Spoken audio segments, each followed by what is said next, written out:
Today I'm here to review Akame ga Kill episode 24, and let me just say this episode did not disappoint. Although, I'm guessing that it did make a few of you sad because we saw a handful of characters go this episode. But let's start this off right. This episode started off very fast paced between Akame and Estef due to the fact that these two had a duel to the death. And clearly, you can see Akame had her game plan already set in motion because she had the upper hand against a beast like Estef. Let's not forget, Estef took out Susano and numerous other enemies that were not weak at all. So you could tell Akame scouted Estef's game plan, how she fights, all that jazz, because she had the upper hand in this fight due to the fact she cut off Estef's arm. And she could have stepped down the middle, meaning it's death over. Oh, she's over with. But the only reason that Akame had this battle won is because she used her secret maneuver, and that is to cut herself with her own Imperial arms. Let's not forget, when someone get cuts with Akame's Imperial arm, automatically KO. But if she cuts herself, she clearly gets like this demonic power. She gets a crazy boost. The seal just comes all over her body, yada yada yada. She becomes crazy strong. So that's how she manages to defeat Estef. When the battle is all said and done, she goes over to Tatsumi's body. She makes Tatsumi in her own body imprisoned in this like crystal ice or whatnot. So when this is all done, their body just turns into little dust shards of ice and just blows off in the wind. And the minister, this one made me pissed off. He literally thought he had the privilege. He thought he had the privilege to fucking live. Leone, she found him.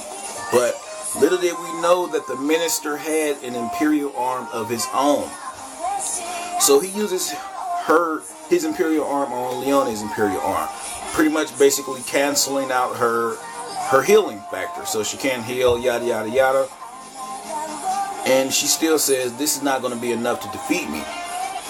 And this guy shoots Leone over like 6 times max, I believe, with the hidden pistol.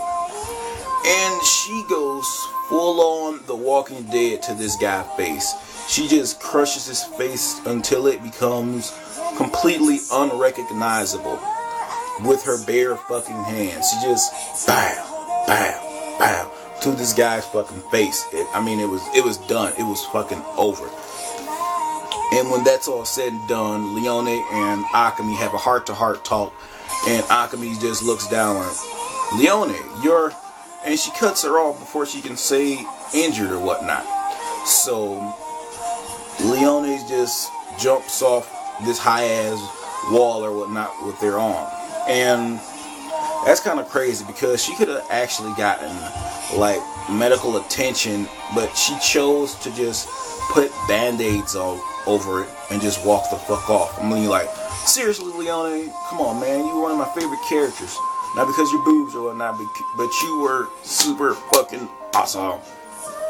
She was one of the fun factors of Akame ga Kill to me.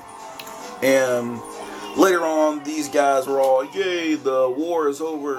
This crazy guy is out of power and we are able to do what we want. I'm not going to live in poverty anymore. I'm not going to be poor anymore. And his friends goes, hey, if you keep being lazy, your ass still going to be poor. Get a job. And they invite Leone to a drink and she just wanders off and they just look like, where the hell did she go? Little did we know, Leone actually went into an alley and she died. Leone died in the alley. And we get a little cameo from Wave and the other guy with the angel wings.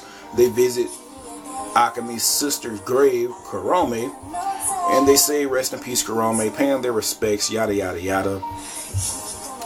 And the Emperor, I believe the little guy that's in charge, the Emperor.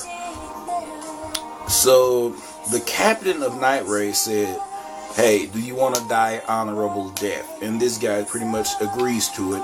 And he says, hey, I don't want to cry because I will be further embarrassed. I will be made a laughing stock out of.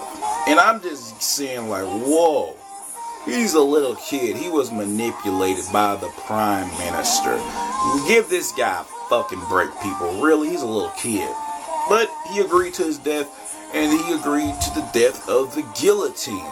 For you who don't know what the fuck the guillotine is, it's that big ass axe-like thing that comes down and swipes someone's heads off. So he died by the guillotine, and so yeah. And also, the reason why I think this is the end of Akame Kill is because we got a cut scene at the end of the ending theme song, which is playing right now, by the way.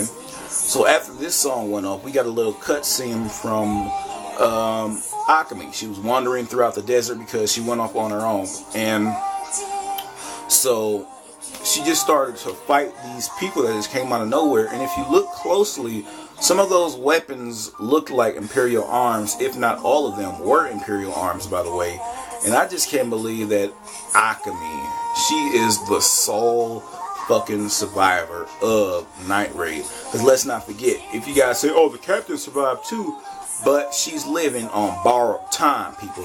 Let's not forget, she used Susanoo's special ability not once, but twice.